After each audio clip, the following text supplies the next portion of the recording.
நீங்கள் பார்த்துக் கொண்டிருப்பது உங்கள் விஜய்.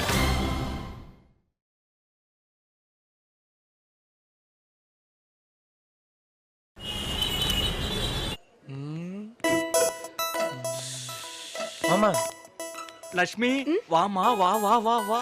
காலையில இருந்து ஒரு ரகசியத்தை தெரிஞ்சுக்கிட்டு அதை யார்கிட்டயாவது சொல்லணும்னு தவிச்சுக்கிட்டு இருந்தோம். இன்னும் ஒரு 10 நிமிஷம் நீ லேட்டா வந்திருந்தனா எங்க தலையே வெடிச்சிருக்கும்.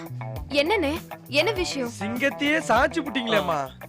புரியலண்ணே. அம்மா, ஊர் கூடி தேர் இழுத்தாதான் தேர் நில சேரும். நீங்க தேர் இழுத்து தெருவுல விட்டுட்டீங்களேம்மா. அண்ணா, ஆடி பாடாம நேரா விஷயத்துக்கு வாங்கல. அது எப்படி லட்சுமி? இவ்ளோ பெரிய சம்பவம் நடந்திருக்கு, பில்டப்பே இல்லாம பில்டிங் கட்டினா நல்லா இருக்காதுல்ல? என்னண்ணே ஆச்சு? கதம் கதம் அப்படின்னா முடிஞ்சது. அண்ணே, கதம் கதம்க்கு அர்த்தம் என்னன்னு கேக்கல. அது ஏன் இப்ப சொல்றீங்கன்னு கேக்குறேன். டேவிட் பாயே டேக்ஸாவோட ரெடியிலேயே காத்துட்டு இருந்தான். ஆடு அசந்துச்சு, அடிச்சு பிரியாணி பண்ணிட்டான். புரியலண்ணே. பிரியாணி பண்றதுல நம்ம டேவிட் பயங்கர ஸ்பெஷலிஸ்ட். எல்லாரும் சிக்கன் பிரியாணி மட்டன் பிரியாணி தானே பண்ணுவாங்க.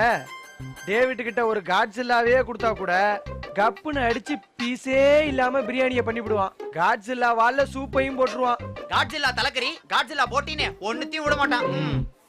அண்ணே, இப்பவும் எனக்கு ஒண்ணும் புரியலண்ணே. அட என்னம்மா நீ எது சொன்னாலும் புரியல நீட்டு. A for apple, B for பால்னா தான் புரியுமா உனக்கு?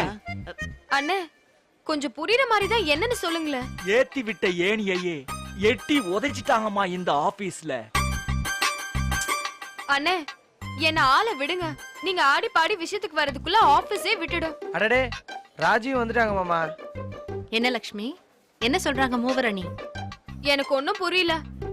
பிரியாணி காட்ஸில்லான்னு என்னென்னமோ சொல்றாங்க. நீ என்னன்னு கேளு. என்னென்ன ஆச்சு? அணையாத தீபம் அணைந்ததே, வற்றாத கங்கை வற்றியதே, ஓயாத காற்றும் ஓய்ந்ததே, இமயமலையும் சரிந்ததே. மாமா போதும் மாமா. அப்பா ராஜி, எனக்காவது பரவாயில்ல, உனக்கு பாட்டாவே பாடிட்டாங்க. என்னென்ன இது? என்னம்மா ரெண்டு பேரும் ஒண்ணும் தெரியாத மாதிரி நடிக்கிறீங்க? நாங்க சொல்றது ஒரு பக்கம் இருக்கட்டும், இன்னைக்கு ஆபீஸ்ல என்ன நடந்ததுன்னு உங்களுக்கு தெரியுமா தெரியாதா? அண்ணே, கெஞ்சி கேட்டுக்கிறேண்ணே, என்ன விஷயம்னு நேராவே சொல்லுங்க. டேவிட் ஆடை அடிச்சு பிரியாணி பண்ணிவிட்டான். ஐயோ, உனக்கு புரிஞ்சிருச்சா? டேவிட் யாரையோ வேலையை விட்டு தூக்கிட்டாங்கன்னு சொல்ல வராங்க. அப்படித்தானே? கடைசி வரைக்கும் யாருக்குமே தெரியாம நாம காமெடி பண்றதா நினைச்சிட்டு இருந்தோம். நல்ல வேலை, ஒருத்திக்கு புரிஞ்சிடுச்சு. அண்ணே, யார வேலையை விட்டு தூக்கிட்டாங்க? கண்டுபிடி பாப்போம். அதுக்கும் விடுகதை ஆரம்பிக்காதீங்க. இதையாவது நேரடியா சொல்லுங்க. நிஜமாவே உங்களால யாருன்னு கெஸ் பண்ண முடியலையா? ஏற்கனவே எல்லாரும் வேலையை விட்டு போற மூட்ல தான் இருக்காங்க. இதுல என்ன அவ்வளவு தூக்குறதுக்கு இருக்கு? நீங்க சொல்றதெல்லாம் சின்ன சின்ன கோழி, புறா, வாத்து இந்த டைப்ஸ். ஆனா இன்னைக்கு நம்ம ஆள் அடிச்சு பிரியாணி பண்ணது ஒரு பயங்கரமான செம்மறி ஆட்டை. அண்ணே, சொல்லுங்க அண்ணே. சூசனை வேலையை விட்டு தூக்கிட்டாங்கம்மா. அட போங்கண்ணே, சும்மா காமெடி பண்ணாதீங்க. அம்மா என்னம்மா சொல்ற? அவங்களும் ஒரே செட்டுன்னு, அவங்கள எப்படி வேலையை விட்டு தூக்குவாங்க? அட போமா, பெரிய சேவிங் செட்டு. இத பாருமா, கறக்குற வரைக்கும் பாலை கறந்துட்டு மாட்டை அடி மாட்டுக்கு அனுப்பிடுவாங்கம்மா. அண்ணே, நிஜமா தான் சொல்றீங்களா? அட ஆமாமா. ஏன்னு? அது ஏதோ துபாய் ப்ராஜெக்ட் ஆமே.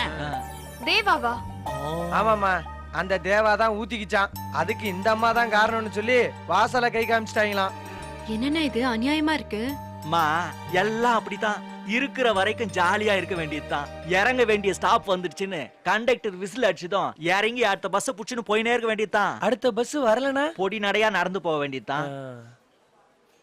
என்ன லக்ஷ்மி இப்படி ஆயிடுச்சு? அந்த பிரசன்டேஷனை கொஞ்சம் ஒர்க் பண்ணி கொடுத்துருக்கலாமோ? இப்ப எதுக்கு பல்ட்டி அடிக்கிற? பல்ட்டி எல்லாம் இல்ல. அன்னைக்கு அவங்க மேல கோவம் மட்டும்தான் இருந்துச்சு. ஆனா வேலை போயிடுச்சுன்றப்ப பாவமா தான் இருக்கு. நான் தான் லக்ஷ்மி நிறைய சொதப்பிட்டேன். இந்த ப்ராஜெக்ட் கிடைக்காம போனாலே கார்த்திக் என்ன உண்டு இல்லைன்னு பண்ணிடுவான். இப்ப சூசனுக்கு வேலை போச்சுன்னு தெரிஞ்சா என்னதான் கொல்லுவான். நீ என்ன பண்ண? இல்ல அது வந்து ஆயுஸ் 100 கார்த்தியே என்ட்ரி கொடுக்குறான். என்னாச்சுண்ணே? ஒண்ணு இல்லையே. ஒன்றும் இல்லையா? எதனா ஒன்று சொல்லுங்கண்ணே. அன்பண்ணே, என்னண்ணே பிரச்சனை? ஆ, அது வந்து வேலையை விட்டு தூக்கிட்டாங்கப்பா. யார? ஆ, சூசனை. அந்த தேவா ப்ராஜெக்ட் கிடைக்கலன்னு கிளம்ப சொல்லிட்டாங்கப்பா. இன்னைக்கே வேலையை விட்டு போக சொல்லிட்டாங்க போல. கார்த்திக், தயவு செஞ்சு பேசாத, கடுப்பாவது. இப்ப சந்தோஷம் தானே? சாரி கார்த்திக்.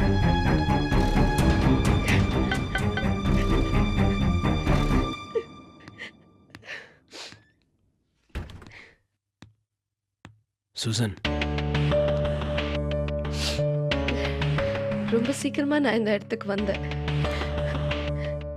எவ்வளோ ஸ்பீடா வந்தனோ அதே ஸ்பீட்ல நான் இந்த இடத்த விட்டு போறேன். ஒரு 4 மாசம் இருக்குமா கார்த்திக், நான் கண்ட்ரி ஹெட் ஆகி எல்லாம் முடிஞ்சு போச்சு. Sorry Susan. இந்த தேவா ப்ராஜெக்ட் மிஸ் ஆனதுக்கு நான் தான் காரணம். அதெல்லாம் இல்ல, நடக்கணும்னு இருந்தது, நடந்துருச்சு, அவ்வளவுதான். நீ சரியான டைம்க்கு வந்த. நம்ம 2 பேரும் பிரசன்ட் பண்ணி இருந்தாலும் அது கிடைச்சிருக்காதுன்னு தான் தோணுது. சும்மா என்னை சமாதானப்படுத்துறதுக்காகலாம் சொல்லாதீங்க. இந்த ப்ரெசன்டேஷன் ஒழுங்கா பண்ணியிருந்தா கண்டிப்பா கிடைச்சிருக்கும். இல்ல கார்த்திக், இதான் நடக்கணும்னு இருந்திருக்கு, நடந்துருச்சு. இதுக்கு முன்னாடி கிடைச்ச எல்லா ப்ரமோஷனுமே என் உழைப்புக்கும் திறமைக்கும் கிடைச்சது. ஆனா இந்த ப்ரமோஷன் விஸ்வநாதன் சார் முதுகுல குத்துனதுக்கான பரிசு தப்பான வழியில வந்தது. அதான் நிலைக்கல. நான் என்ன செய்ய போறேன்னு எனக்கு புரியல கார்த்திக். தப்பு பண்ணி ஜெயிச்சாலே சந்தோஷம் இருக்காது. தப்பு பண்ணி தோத்து போனா கேட்கவே வேண்டாம். இங்க பாருங்க, எதுக்கு இப்ப நடந்ததெல்லாம் யோசிச்சுட்டு இருக்கீங்க? இந்த ப்ராஜெக்ட்காக நான் உங்களுக்கு ஹெல்ப் பண்றேன்னு தெரிஞ்சப்போ விஸ்வநாத் சார் ரொம்ப சந்தோஷப்பட்டாரு. நிஜமாவா சொல்ற? ஆமா, அவருக்கு உங்க மேல கோவம்லாம் இல்ல, வருத்தம் தான். அது கூட அவரோட இடத்த நீங்க புடுங்கிட்டீங்கன்றதுக்காகலாம் இல்ல. டேவிட், சிஓஓ இவங்களெல்லாம் நம்பி ஏமாந்துட்டீங்களேன்ற வருத்தம் தான். இதுதான் நடக்கும்னு அவருக்கு ஏற்கனவே தெரியும். அதை சொல்லவும் செஞ்சாரு. ஆனா அது இவ்வளவு சீக்கிரம் நடக்கும் நான் எதிர்பார்க்கல. குத்தி காட்டுறேன்னு நினைக்காதீங்க. நான் நீங்க புரிஞ்சுக்கணுன்றதுக்காக தான் சொல்றேன். நீங்க தப்பா எடுத்துக்கலனா ஒரு தடவை சார வந்து பாருங்க. நான் எந்த முகத்தோட சார வந்து பாக்குறது?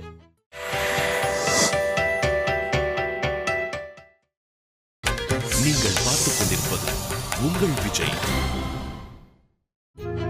நீங்க தப்பா எடுத்துக்கலனா ஒரு தடவை சார வந்து பாருங்க. நான் எந்த முகத்தோட சார வந்து பாக்குறது? அப்படிலாம் யோசிக்காதீங்க. நம்ம சாருங்க அவரு. இப்ப நீங்க மனசார வருத்தப்படுறீங்க, அதை அவர்கிட்ட வந்து எக்ஸ்பிரஸ் பண்ணுங்க. ஒரு தடவை அவர்கிட்ட வந்து பேசுங்க.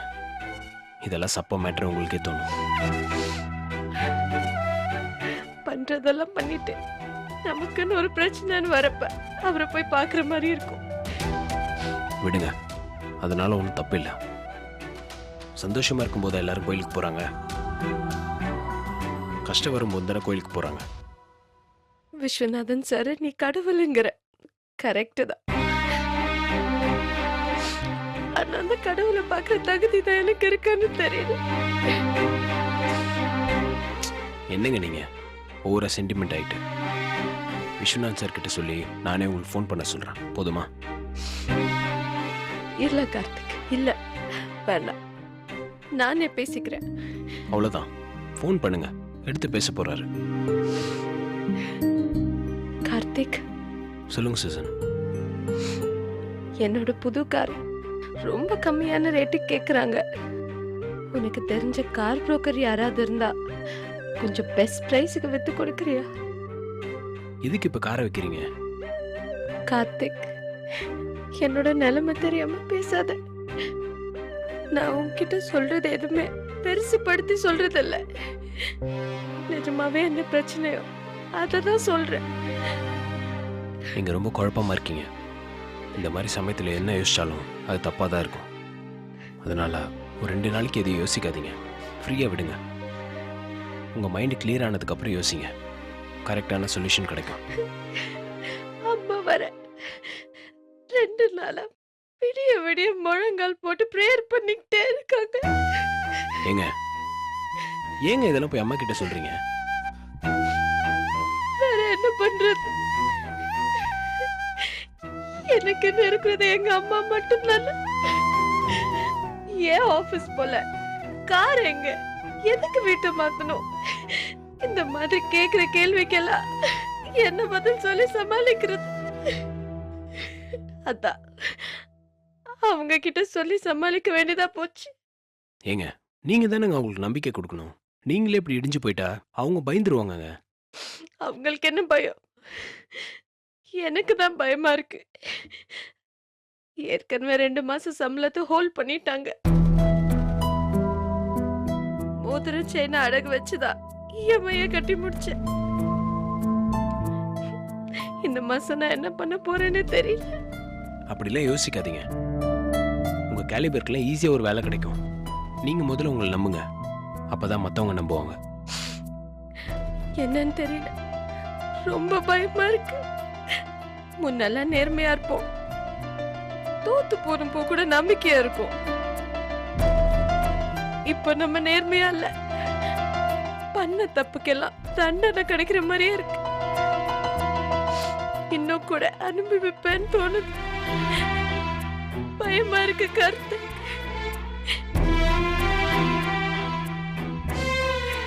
சும்மா வெளியில தான் சீன் போடுறேன். அழுதுருவேன்னு ஒரு பயமா இருக்கு. எல்லாரும் முன்னாடி அழுதுட்டா ரொம்ப அசிங்கமாயிடும்ல, அதான் மெயின்டைன் பண்ணிட்டு இருக்கேன். சூசன், அப்படிலாம் எதுவும் பண்ணிடாதீங்க. ஒரு சிம்பிள் லாஜிக் சொல்லிட்டா, எப்ப தப்பு பண்ற ஒருத்தன் அவன் பண்ண தப்ப நினைச்சு ஃபீல் பண்றானோ அப்பவே அவனோட தப்புக்கு மன்னிப்பு கிடைச்சிருச்சுன்னு தான் அர்த்தம். தனியாலாம் யாரும் மன்னிக்கணும்லாம் அவசியம் இல்லை. மேல இருக்கிறவன் மன்னிச்சிருவான். அதுக்கு மேல வேற யாருங்க மன்னிக்கிறதுக்கு இருக்கா? நீங்க அழுது புரண்டா பண்ண தப்பெல்லாம் சரியாயிடுமா? யாருக்கு தப்பு பண்ணீங்களோ அவங்களுக்கு எதனா நல்லது பண்ண முடியுமான்னு யோசிங்க. சான்ஸ் கிடைக்கலனா வேற யாருக்காவது நல்லது பண்ணுங்க. சூசன், வாழ்க்கைன்றது வேலை மட்டும் இல்லைங்க, அதை தாண்டி எவ்வளவோ இருக்கு. நம்ம ஊர்ல மட்டும்தான் வேலை செய்யறத வாழ்க்கையை நினைச்சு வாழ்ந்துட்டு இருக்கோம். ஒரு ஹாஃப் டே லீவுக்கு எவ்வளோ அல்லாடி இருப்பீங்க. இப்போ அதுவா லீவ் கிடைச்சிருக்குன்னு நினச்சிக்கோங்க. அடுத்த வேலை கிடைக்கிறதுக்குள்ள முடிஞ்ச அளவுக்கு என்ஜாய் பண்ணுங்க. தைரியமா இருங்க சூசன். எத்தனையோ பேரோட கஷ்டத்தை கம்பேர் பண்றப்போ இதெல்லாம் ஒண்ணுமே இல்லை. இந்த வேலை போயிருச்சுன்னா வானம் ஒன்று இடிஞ்சு தலையில் விழ போறதில்ல. இன்னொரு வேலை கண்டிப்பா கிடைக்கும். ஹாப்பியா போங்க. தைரியமா ட்ரை பண்ணுங்க. நிச்சயமா இதோட ஒரு பெட்டர் பிளேஸ் உங்களுக்கு கிடைக்கும். தேங்க்யூ. ஒரு சின்ன சந்தோஷம் நீ கூட இருந்ததுதான். நான் வீட்டுக்கு போயிட்டு உனக்கு ஃபோன் பண்றேன். நீங்க வைங்க, நான் கார் வரைக்கும் கொண்டு வரேன்.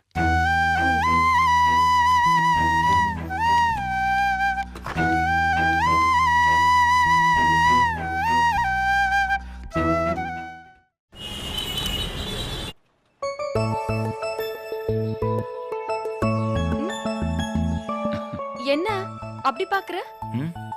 இல்ல, நீ கொஞ்சம் அழகுதான்ல. ஓ, கொஞ்சம் அழகுதானா? அந்த அழகும் இவ்ளோ நாள் கழிச்சு இப்பதான் தெரிஞ்சிருக்கு. இல்ல, முன்னாடியே தெரியும். ஆனா என்னைக்குமே இல்லாம இன்னைக்கு கொஞ்சம் எக்ஸ்ட்ராவா அழகா இருக்க. அதனால தான் சொன்னேன். அழகுன்றது மூஞ்சில இல்ல, பாக்குற உன் பார்வையில இருக்கு. இன்னைக்கு நான் நல்ல மூட்ல இருக்கிறத பார்த்துட்டு அப்படி சொல்ற. அதுவே டென்ஷனா இருக்கப்ப என்ன சொல்லுவ? அப்படிலாம் ஒண்ணும் இல்ல. நீ எந்த மூட்ல இருந்தாலும் நல்லா தான் இருக்க. டேய் ஃப்ராட், நீ என்ன சொல்ல வரேன்னு எனக்கு நல்லா தெரியுது. நீ கொஞ்சம் வாயை மூடு. சரி, அந்த சூசன் மேட்டர் பாத்தியா எப்படி சொதப்பிடுச்சுன்னு? ஆமா லட்சுமி, தப்பான ஆளுங்க கூட சகவாசம் வச்சுக்கிட்டு இன்னெல்லாம் ஆட்டம் ஆடினா அதான் ஆண்டவனா பார்த்து வச்சான் ஆப்பு. பண்ண வேலைக்கு நல்ல பனிஷ்மெண்ட்ல அனுபவிக்கிட்டோம். ராஜிக்கும் கார்த்திக்கும் நடுவுல பெரிய பிரச்சனையே ஓடிட்டு இருக்கு தெரியும்ல. கார்த்திக் வேற வேலையே இல்ல, இதே பொழப்புதான். ஆப்படிக்கிறவங்களுக்கு சப்போர்ட் பண்றதும் ஆதரவு கொடுக்கறவங்க கிட்ட சண்டை போடுறதும். இதெல்லாம் பார்த்துட்டு கல்யாணம் பண்றதுக்கே பயமா இருக்கு. ஹலோ டார்லிங், கல்யாணம்னு சொன்னதும் எனக்கு ஒரு ஞாபகத்துக்கு வருது. உங்க வீட்ல என்ன நம்ம கல்யாணத்தை பத்தி ஒரு பேச்சு மூச்சும் இல்லாம இருக்காங்க? யார் சொன்னது? அதெல்லாம் பேசிட்டு தான் இருக்காங்க. நம்ம கல்யாணம் எப்பன்னு ரொம்ப ஆவல வெயிட் பண்ணிட்டு இருக்காங்க. அப்போ நானும் என் அம்மாவும் வந்து உங்க பேரண்ட்ஸ் மீட் பண்ணட்டுமா? ஐயோ, முதல் மீட்டிங்ல பிரச்சனை ஸ்டார்ட் ஆகி உன்னை காணாத கண்களும் நான் இல்லையேன்னு எங்க வீட்டுல டான்ஸ்ல ஆட்டாங்க. அடுத்த மீட்டிங்கா விஸ்வரூபம் எடுத்துருவாங்க லட்சுமி. கொஞ்சம் அப்படியே அமுக்கி வச்சிரு. இப்ப நீ என்ன சொல்ல வர? நீயும் அம்மாவும் கல்யாணம் முடிகிற வரைக்கும் பம்பல்கே சம்பந்தம் மாதிரி கொஞ்சம் பம்பிட்டு தான் இருக்கணும். அப்படி இருந்தாதான் நம்ம கல்யாணம் நடக்கும். கல்யாணத்துக்கு அப்புறம் நான் பாத்துக்கிறேன். அது வரைக்கும் நீதாம்மா எப்படியாவது கொஞ்சம் சமாளிக்கணும். இல்லைன்னா எங்க வீட்டுல பொண்ணு கருப்பா இருக்கு, மூக்கு நல்லா சப்பையா இருக்கு, வீடு ஏன் வாடகைக்கு இருக்காங்கன்னு தப்பித்தனமா கேள்வியெல்லாம் கேட்டுட்டு இருப்பாங்க. இதுக்கெல்லாம் நீ டென்ஷன் ஆகக்கூடாது. நீ கொஞ்சம் விட்டு கொடுத்து தான் போகணும். அப்பதான் நம்ம கல்யாணம் நடக்கும். கல்யாணம் மட்டும் முடிஞ்சிச்சுன்னா துண்டை அப்படியே தோல்ல போட்டுக்கிட்டு நீ பாட்டு போயிட்டே இருப்ப. நான் உங்க அம்மாவை கட்டி பிடிச்சிட்டு உருளணுமா? அது இல்ல லட்சுமி, அப்பா அம்மாக்கெல்லாம் ஊர் பக்கம் தான் போய் செட்டில் ஆகணும்னு ஆசை. கல்யாணம் ஆனதும் அவங்க ஊர் பக்கம் போயிருவாங்க. அதுக்கப்புறம் நம்ம தனி கொடுத்தோம் தானே, நம்ம 2 பேரும் ஜாலியா இருக்கலாம். சரி, உனக்காக ஒத்துக்கிறேன். உடனடியா கல்யாணத்துக்கு உண்டான ஏற்பாடு பண்ணு. ஆனா எல்லாரும் பொறுமையா ரொம்ப சோதிப்பாங்க. ரொம்பலாம் பில்டப் பண்ணாத. கல்யாணம் ஆகுற வரைக்கும் நான் பொறுமையா இருப்பேன். அப்ப நான் உடனடியா கெட்டி மேலத்தை கொட்ட சொல்றேன். அந்த கடவுள் நினைச்சத மனுஷங்க பிரிக்காம இருக்கணும். ஹே, அது உங்க அப்பா அம்மா கிட்ட சொல்லு.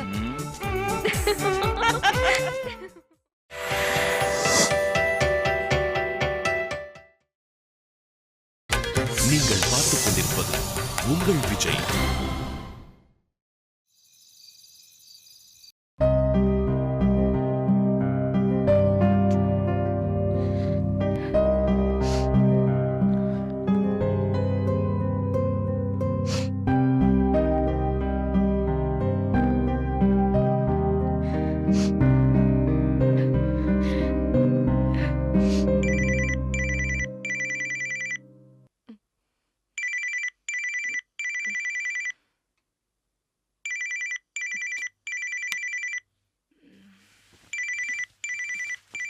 யார் ஃபோன்ல கார்த்திக்? ஹலோ, சொல்லுங்க சூசன். Susan, hello. லைன்ல தான் இருக்கேன். என்னாச்சு இந்த நேரத்தில் ஃபோன் பண்றீங்க? உன்கிட்ட பேசணும் போல இருந்தது, அதான். என்ன விஷயம்? ஒன்றும் இல்லை, சும்மாதான். காலையில பேசிக்கலாம்ல, இப்போ படுத்து தூங்குங்க. இல்ல கார்த்திக், பேசணும். சூசன், மணி 2:30 ஆச்சு சூசன். ஆகட்டும், அதுக்கு என்ன? ஏன் இவ்வளவு நேரம் தூங்காம இருக்கீங்க? எதையும் போட்டு குழப்பிக்காம ரெஸ்ட் எடுங்க. இனி எப்பவும் ரெஸ்ட் தானே, வேலை தான் இல்லையே. எப்போ தூங்கினா என்ன? சூசன், நீங்க ரொம்ப குழப்பமா இருக்கீங்கன்னு நினைக்கிறேன். உங்களுக்கு அவசியம் ரெஸ்ட் தேவைப்படுது. அதெல்லாம் ஒன்றும் இல்லை. நான் சொல்றத கொஞ்சம் கேளுங்க. நான் சொல்றத நீ கேளு கார்த்திக். சரி சொல்லுங்க. குழப்பம், பயம், இதெல்லாம் எனக்கு சாயங்காலம் வரல வருது. ஆனா இப்போ இல்ல. சூசன், நீங்க தைரியமா முடிவு எடுக்கணும். நெட்டெக் இல்லைன்னா என்ன, இந்த உலகத்துல வேற கம்பெனியே இல்லையா என்ன? தைரியமா இருங்க சூசன். இல்ல, மொத்தமாவே எனக்கு வாழ்க்கை மேல இருந்த பயம் போயிருச்சு. நல்ல விஷயம் தானே? நல்ல விஷயமான்னு தெரியல, ஆனா இனிமே கஷ்டம் இருக்காது. என்னாச்சு? கார்த்திக், சொல்லுங்க. I'm sorry. எதுக்கு? நான் உன்னை ரொம்ப திட்டிட்டேன். இல்லைங்க, அது நியாயம்தான். இல்ல கார்த்திக், நான் ஏதோ கோவத்துல உன்னை தெரியாம பேசிட்டேன். இல்லை, பரவாயில்ல. தப்பு என்னோடதும் தான். தப்பு என் மேலதான். இத சொல்லதான் நான் ஃபோன் பண்ணேன். சரி, காலையில் பேசிக்கலாம். காலையில பேச முடியாது கார்த்திக். ஏன்?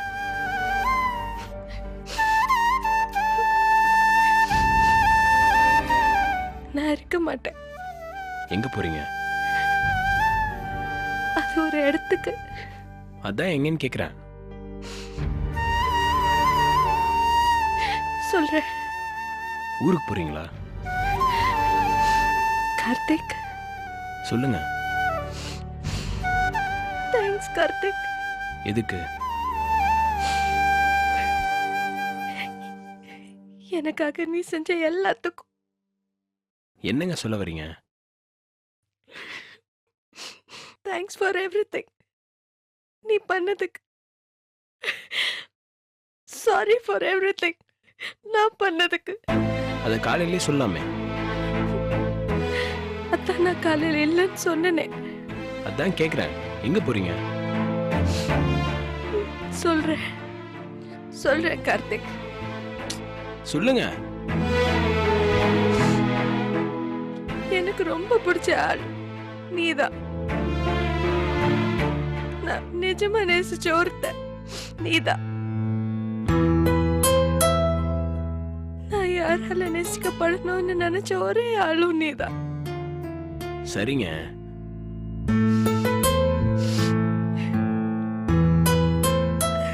I love you Karthik. நான் எப்பவுமே உங்களோட நல்ல ஃப்ரெண்டு தாங்க. ஆனா நான் உன்னை எப்பவுமே லவ் பண்ண கார்த்திக். இப்பவும் நான் உன்னை லவ் பண்றேன். உன்னை மட்டும் தான் லவ் பண்றேன். தேங்க்ஸ். ஓகே கார்த்திக். என்ன ஓகே? விட்டா நான் பேசிட்டே இருப்பேன். Bye bye. கார்த்திக். சொல்லுங்க.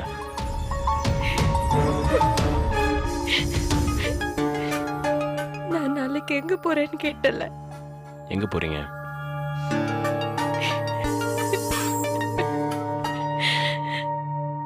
இந்த உலகத்தை விட்டே போறேன். சூசன், விளையாடாதீங்க. நிஜமாதான் கார்த்திக். நான் ஸ்லீப்பிங் பில் சாப்பிட்டேன்.